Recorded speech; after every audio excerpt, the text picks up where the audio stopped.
All All right, right. I'm on. Hey, man. It's good to see you. It's good to be back. It took about a month break. Yeah, OTXNT is back, people. For we're those back. We're those rested. Look out. dedicated, 10 to 15 fans, we're here.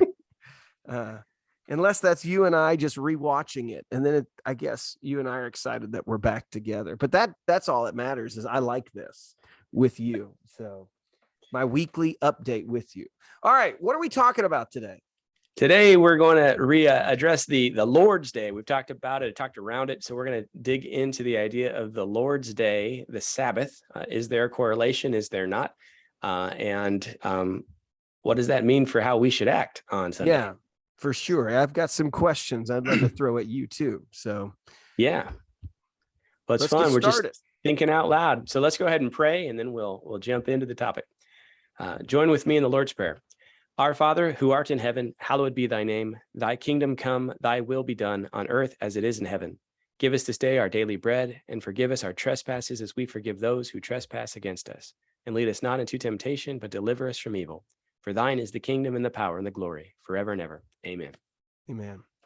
All right. So I guess the first thing I'd like to sound off on is, okay, obviously you can't have this discussion without just dealing with Sabbath and understanding of Sabbath, right? So we Sabbath is as old as Genesis. On the seventh day, God resting, but then it actually Sabbath makes it into the Big Ten, man. When it comes to the 10 Commandments, it makes it in. So God says, remember the Sabbath day, keep it holy, labor 6 days, and do all your work. But the seventh day is a Sabbath to the Lord your God. You must not do any work. You, your son, your daughter, your male, female servant, your livestock, resident alien who is in your city gates. For the Lord has made the heavens, the earth, and sea, and everything in them in 6 days, and he rested on the seventh day. Therefore, the Lord blessed the Sabbath day and declared it holy. So there's kind of that framework to work from. Like, so there's always been a history in Judaism of in the Old Testament of having the seventh day, Saturday, to where you would not work, you would not do anything. You were to rest. It was to be set apart for worship. As part of keeping it holy, right, is what developed into, synagogue and all of that, which came post, at the close of the Old Testament, where you do have that. But I think so that's kind of the base point. I think a lot of Christians just assume there's the rule about the Sabbath, and for some reason we're just Sunday people, and so we should just do the same thing. And we need to probably sift through that. So let me ask you a question. Yeah. As a New Testament guy, why do we make the jump from a Saturday to the Sunday? First question there. Yeah, it's some of it might be pragmatic. We don't necessarily have the clear verse that says, and this is why the change is taking place. It is likely. Well, I don't want to go likely, not likely. There are pragmatic reasons, and then there are theological reasons. So I think the theological reason is that Sunday is the day that Christ rose from the grave as the first fruits offering. So on the festival of first fruits, he rose from the grave, and that marked the day that I think for many looked at this is the new covenant. And so now that we have achieved this time in history, we are pivoting from the Sabbath to Sunday, the Lord's Day, and that it's usually referred to as the Lord's Day, not necessarily the Christian Sabbath, but there's correlations. And so also the early Jews were probably worshiping on Saturday still. Yeah. And Sunday was pragmatically a good day to get used to the temple and to be able to worship. So I think a lot of the early Christians were practicing both the Sabbath and Sunday worship. But we also see from Revelation, from John, that Christ appears to his disciples subsequently on the Lord's Day. He shows up and greets Thomas. I believe that's on the Lord's Day. That it seems to be that is now the day that God is going to show up, that Christ will show up in a special way. And so our worship is gravitated towards Sunday in marking the new covenant.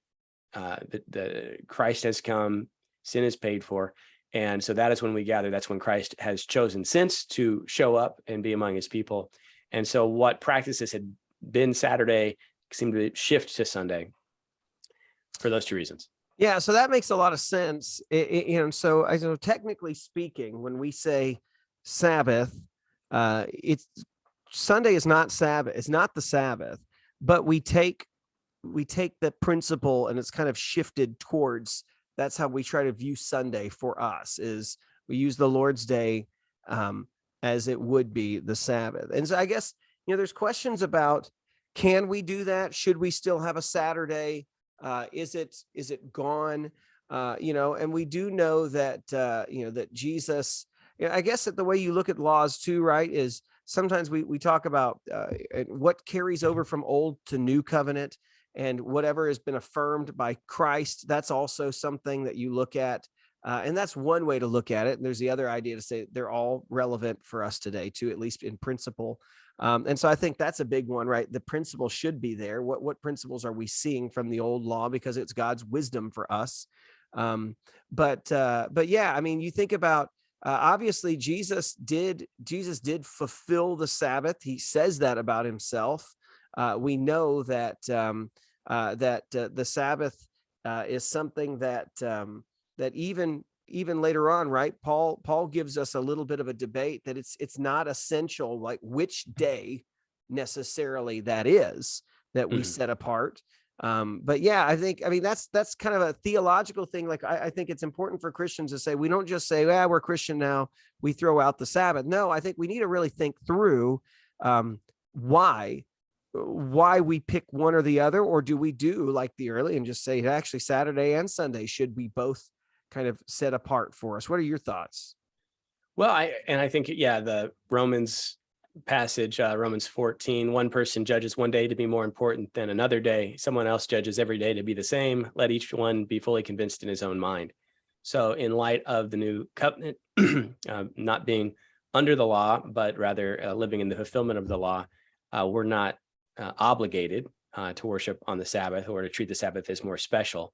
However, we do need to be convinced in our own mind. And I think that does invite us then into discussion because the early church gave us a model. Yeah. And that model is, I don't want to steal thunder, but I got the verses. Acts 20, on the first day of the week, we assembled to break bread. Yeah. Paul spoke to them, and since he was about to depart for the next day, he kept on talking until midnight. So they were meeting on the first day of the week. Again, the first day of the week has become the gathering day. And so that to me seems to be the model that the early church gravitated toward. And so I don't see a reason not to do that, especially in light of Christ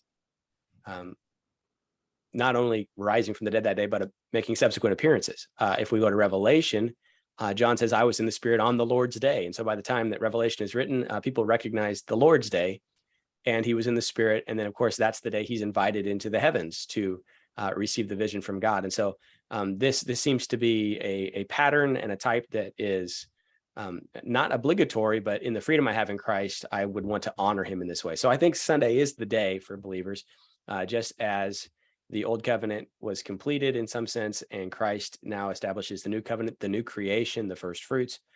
We celebrate on the Lord's day. But if you don't, it's not a mortal sin per se. However, if you believe that is significant, that we're called to worship, and you don't, and you violate your own conscience, it is a sin.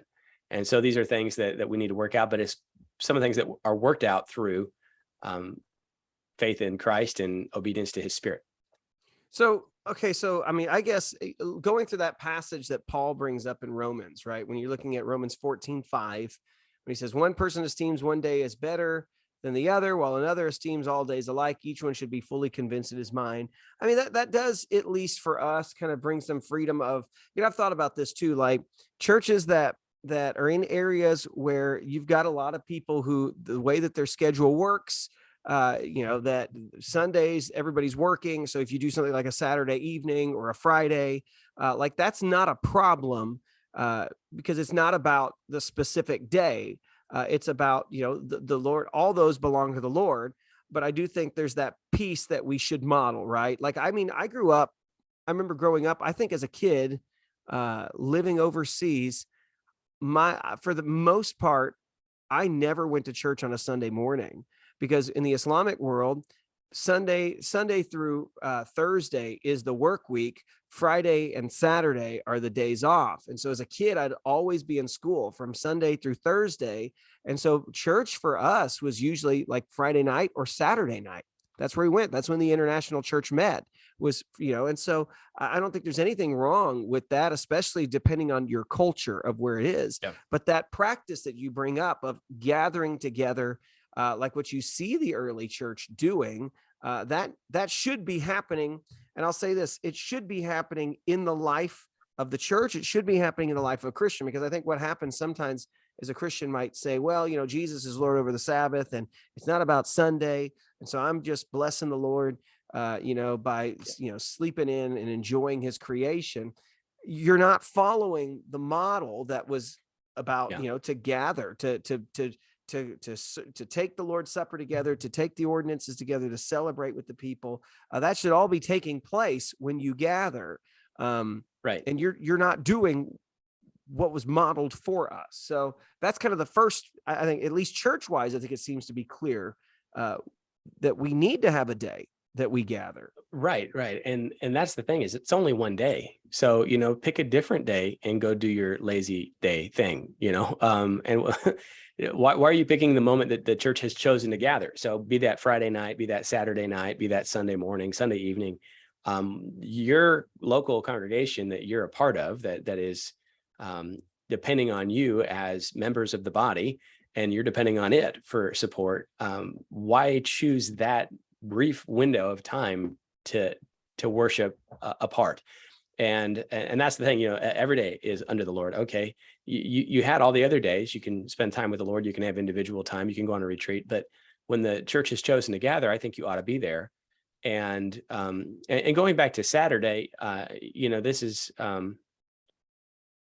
important too. What a blessing we have in America, because it was established as a Christian nation, or by Christians in the nation, that we did gravitate towards Saturday and Sunday off. So you actually do have 2 days off a week, not one like the Israelites.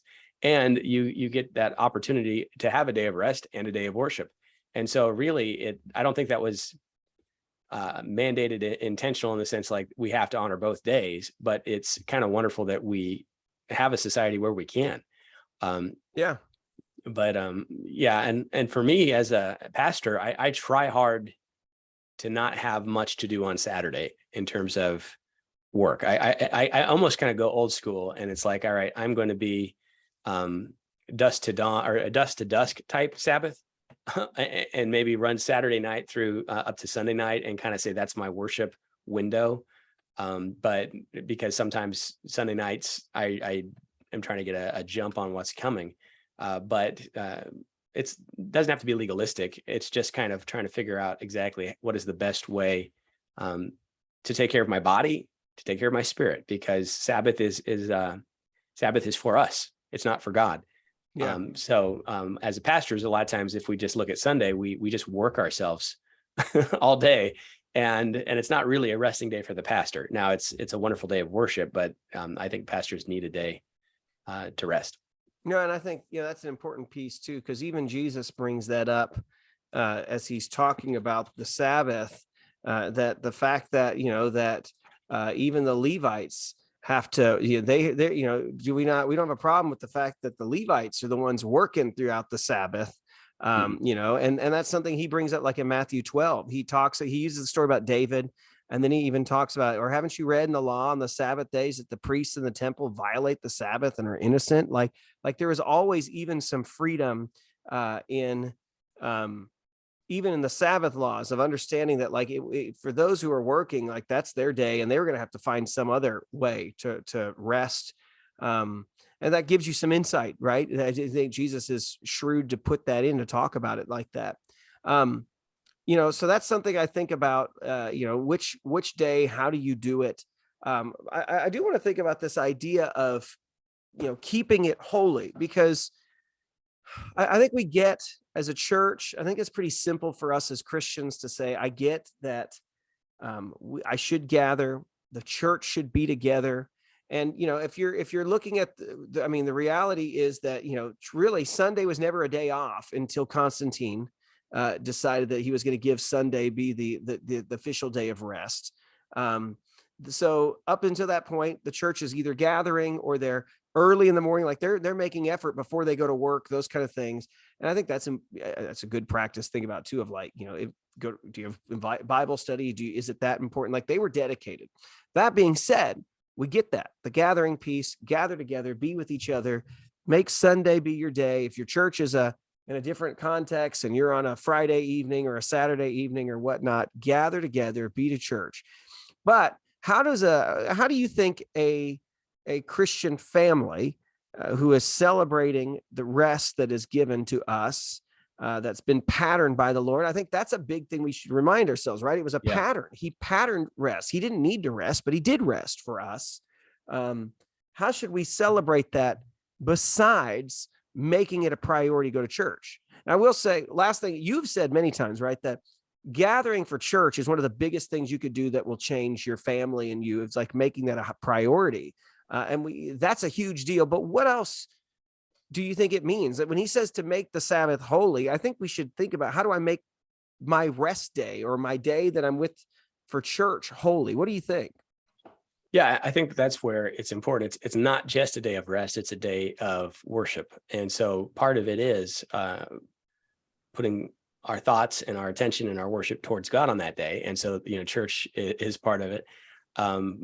Gathering with God's people. That's why they did it that day. Everybody was off and it made sense. And we take this time to worship. And so it should be, holy means set apart.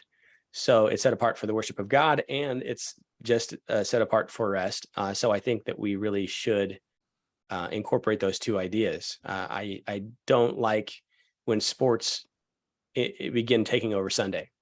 And I've known, if there's a strong Jewish population, a lot of times Sunday will be the day that sports take over, and Saturday they're not having those.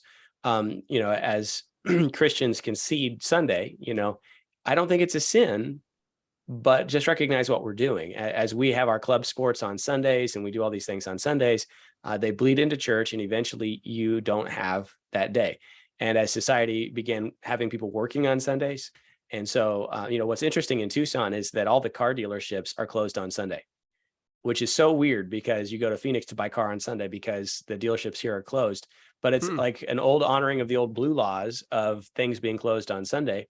And it's been pretty much just kind of an accepted practice with the big dealers down here that, we like having that day off. And so we aren't selling cars that day. Conceding that just means that now you're going to be that person that says, well, I have to work on Sunday, so I can't go to church, and I'm going to have to try to get to Wednesday. And now the world we're living into is increasingly difficult for people to have a predictable schedule, which I think is unhealthy for people. And it makes it hard. I've got a lot of young guys that have come up that are in the hospitality field, and they are always working Sunday.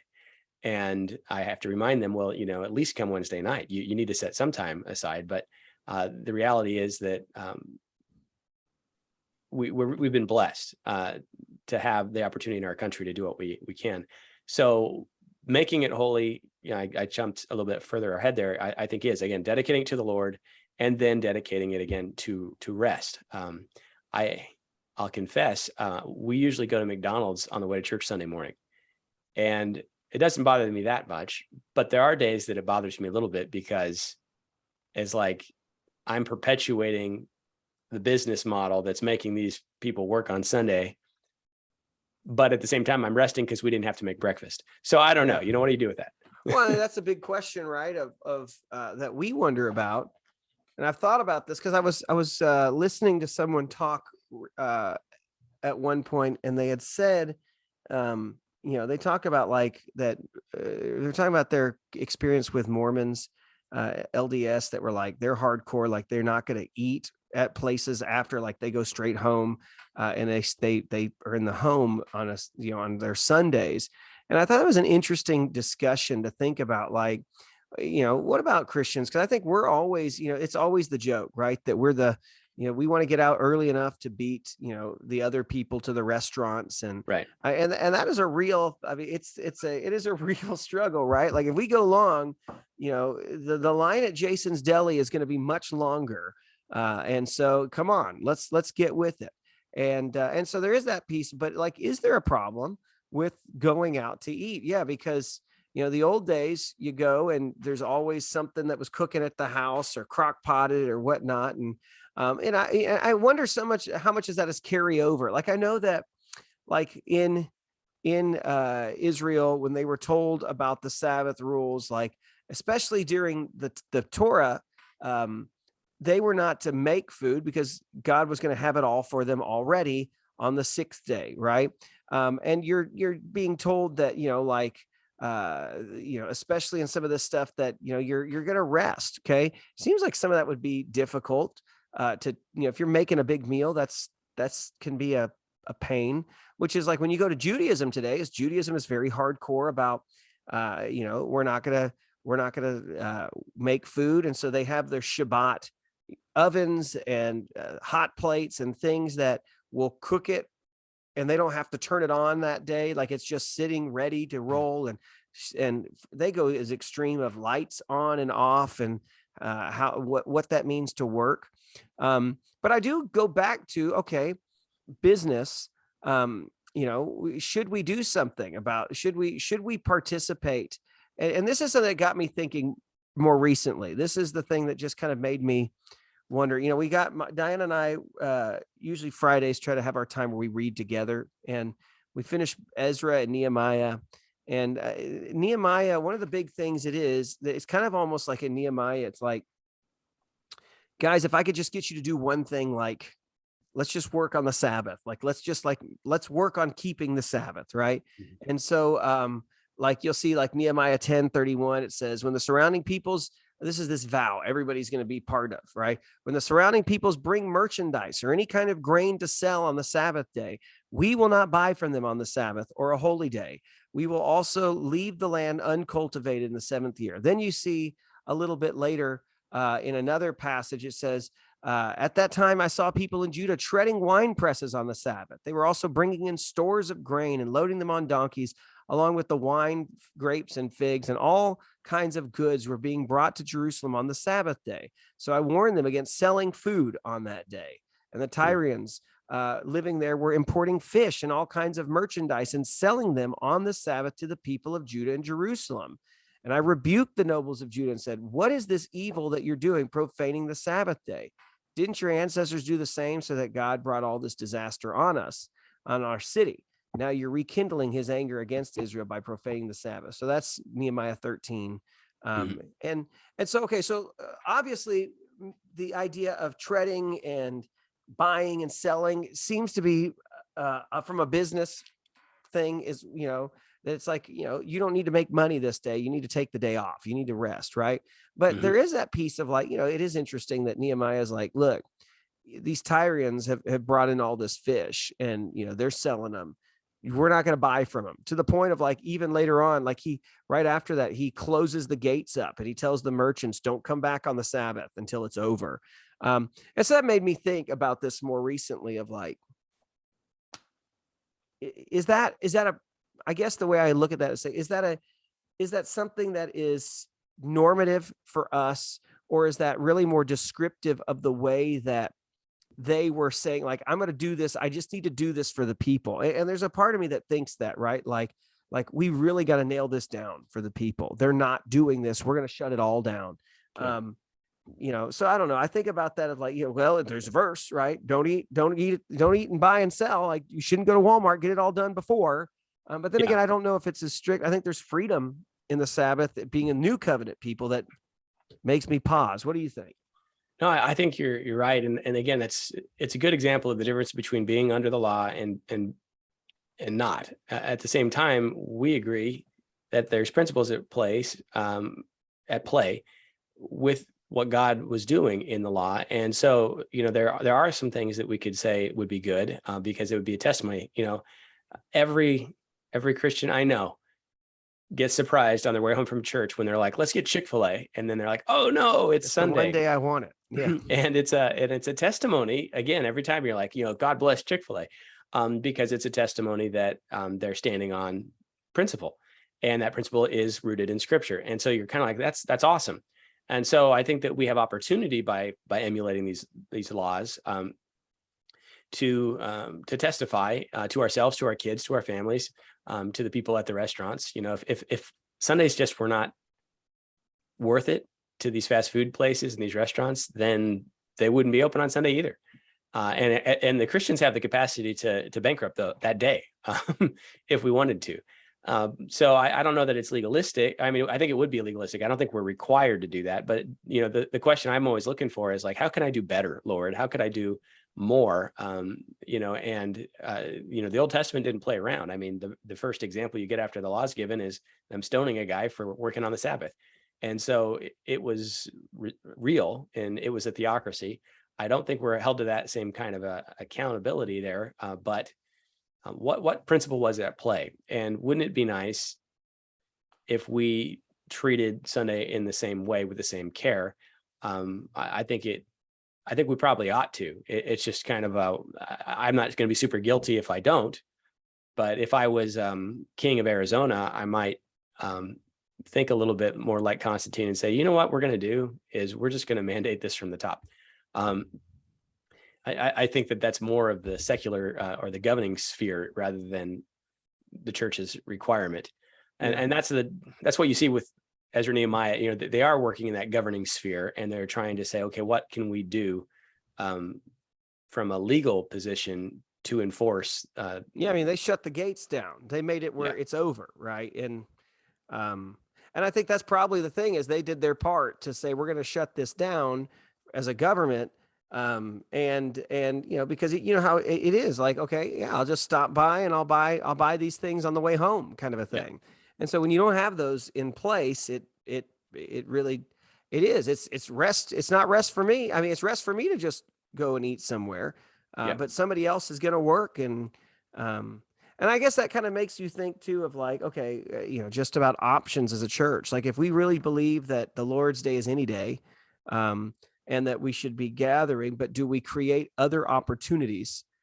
If we're going to say, we don't mind going, eating places, buying, selling, which I don't. I mean, that's where I'm at. I enjoy getting out and spending time with my family. It's one of the few days that you just get to be together, and we go do, especially out here, it's so stinking hot. And you go walk around at a store somewhere or do something together. It's one of those things where do I offer though opportunity for people, to be involved at the church beyond just Sunday? Is there something real? We can say, hey, we know you're working. Everybody has to do it every now and then, but come back and be with us this week. I know those are just things I think. But notice that now you have to because we live in a society that Sunday's not sacred.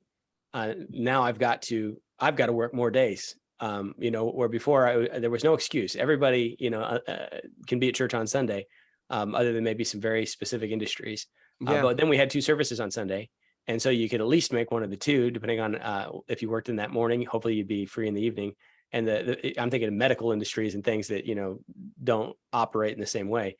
But now we are in a situation where, because we conceded this day as a society, not as a church, but as a society, now, in order for the church to reach the people that work Sundays, I have to create more meetings. And so it actually ends up creating more work for everybody because we just didn't do it God's way, per se. Now, again, I don't think it's law. I think it's this is what happens in freedom. We are free in Christ. We have freedom. Paul says, pick a day. What happens with most Christians is they don't have any day. And so they are in sin. So we should either give every day to the Lord, or, if you value one day over another, but the principles are at work. So I do think, again, would it be good? We're going to have a big church picnic for Back to Church Sunday. We're probably going to go pick up fried chicken and subs from Walmart or Fry's. I like and in order to have a big church picnic. It's like, well, is that the most hypocritical thing ever, or is it really not that big of a deal? I don't think it's that big of a deal, but I don't think anyone's having the conversation we're having where it's like, well, let's even think it through. Well, I think here's where I kind of land at the end of the day.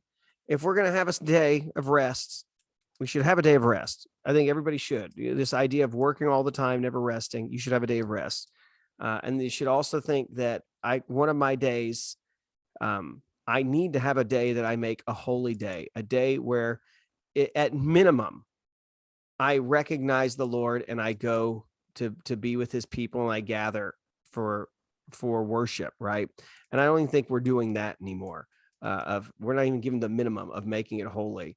And so I think that this is a call, I think, for all of us to say, let's take the rest, trust him. I don't have to work every day to make it happen. I can just enjoy and rest and not try to have another. I mean, that's the new thing too. If you've seen the news, it's like some of the job numbers are because people are now taking 2 or 3 jobs to just try to make ends meet. And it's like, okay, well, maybe I should trust God that I am going to have a day where I will not rest, and I'm not going to fill it with a bunch of other activities that are going to drive me, crazy, and busy, but I'm going to try to have a real rest day. And then, if your rest day is not the same day as your Sunday, at least whether you can make it on Sunday or not, find the day that you can say, I'm going to make this day holy. I'm going to sit apart and gather with the people. I'm going to teach my children, things like that. I think that are important to do, to really do that well, and not just say, I'm just enjoying rest. Yeah. And I think it's important too, because so much, again, going back to kids and athletics and all of that, I always have to tell my church that, if I was a betting man, which I'm not, I'm going to bet that your kid's not going to the big game. They're not going to be an NBA star. They're not going to be playing for the MLB. I'm so sorry that I'm crushing dreams. But the reality is that we've got these weird desires that really are flowing from parents. What would be more beneficial to the kid is to say, you know what, we're going to maybe do less of these activities, but we're going to not sit around on our tablets all day. We're going to spend time as a family, and we're going to do some study of the scripture as a family. We're going to, be engaged together, because I do think that young families are running themselves ragged. And part of the reason you don't have the days off is because you got kids in 6 different sports, and you're doing all these different things, like keep them busy so they don't sin. There's some value there, but try to think through here. There's some godly ways to work through this. And anyway, I think it would be fun. I always like to compare the Southern Baptist Faith and Message from 1925 to 2000. Read it. I've got the 1925 one. So here's the current one. The first day of the week is the Lord's Day. It is a Christian institution for regular observance. It commemorates the resurrection of Christ from the dead and should include exercises of worship and spiritual devotion, both public and private.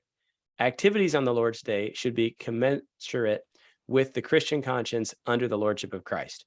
So that's where we're at today. But if you go back to 1925, that second clause said, both public and private worship, and by refraining from worldly amusements and resting from secular employments, works of necessity and mercy only accepted. So we went from this day needs private and public worship, and we should refrain from worldly amusements, resting from secular employments. We should rest from secular employments. Works of necessity and mercy only accepted. So what Christ said, doing good on the Sabbath is accepted. But now it's just an issue of conscience. And maybe we're right today, but just get that in your mind of the change, that it was understood that we shouldn't be doing secular employment, and we shouldn't it's not the day to go to the amusement park. It's the Lord's Day. So the holiness there was a little different than it is today. Yeah. So, that is interesting. That difference it's just different times too. I mean, we live in a different world than we did then too. What a difference 100 years makes. It's pretty incredible, because I want to go back to that day where the general impetus of the society was such that, we're not doing stuff on this day. We don't go to Disneyland on Sunday. They need to be closed on Sunday so their people can come to church. That kind of mentality was just perpetuating society and culture. And I wish we were there. We're not there, and our society is much less Christian than it once was. But one of the things that we can do in our own households is to prayerfully consider, at least, Lord, what am I doing on the Lord's Day? And am I emulating the call to rest and the call to worship that we see in the Old and the New Testament? Yeah, I agree. You said it right. I'm not adding anything to that. I think that's the best way to close this thing off, man, is just like that. So think about what you do with your family. You can comment below. Let us know, how you do that. It is sad that, the days like Sunday is usually the one day I actually think I want Chick-fil-A. And it's always, so I'm sorry, I don't go to Chick-fil-A enough because I only usually want it on Sunday. I want fried chicken after church. And I don't know. I think I just Yeah. like theirs. So Cane's is open though. Well, God bless Chick-fil-A. I should have let you finish. I should have just let that be and not make the last words. Go to Cane's. Let's finish with the priestly blessings from number 6. May the Lord bless you and protect you, and may the Lord make his face shine on you and be gracious to you. May the Lord look with favor on you and give you peace. God bless. Thank you guys for watching, and we look forward to doing another one next week. And we're still looking for topics. If you're interested, one that we're going to probably do pretty soon: cremation, burial. Is there a choice to be made? Is there freedom in that, or is there not? So something we should probably all think through. All right. Hey, we'll talk a little bit later. See you guys. Bye-bye.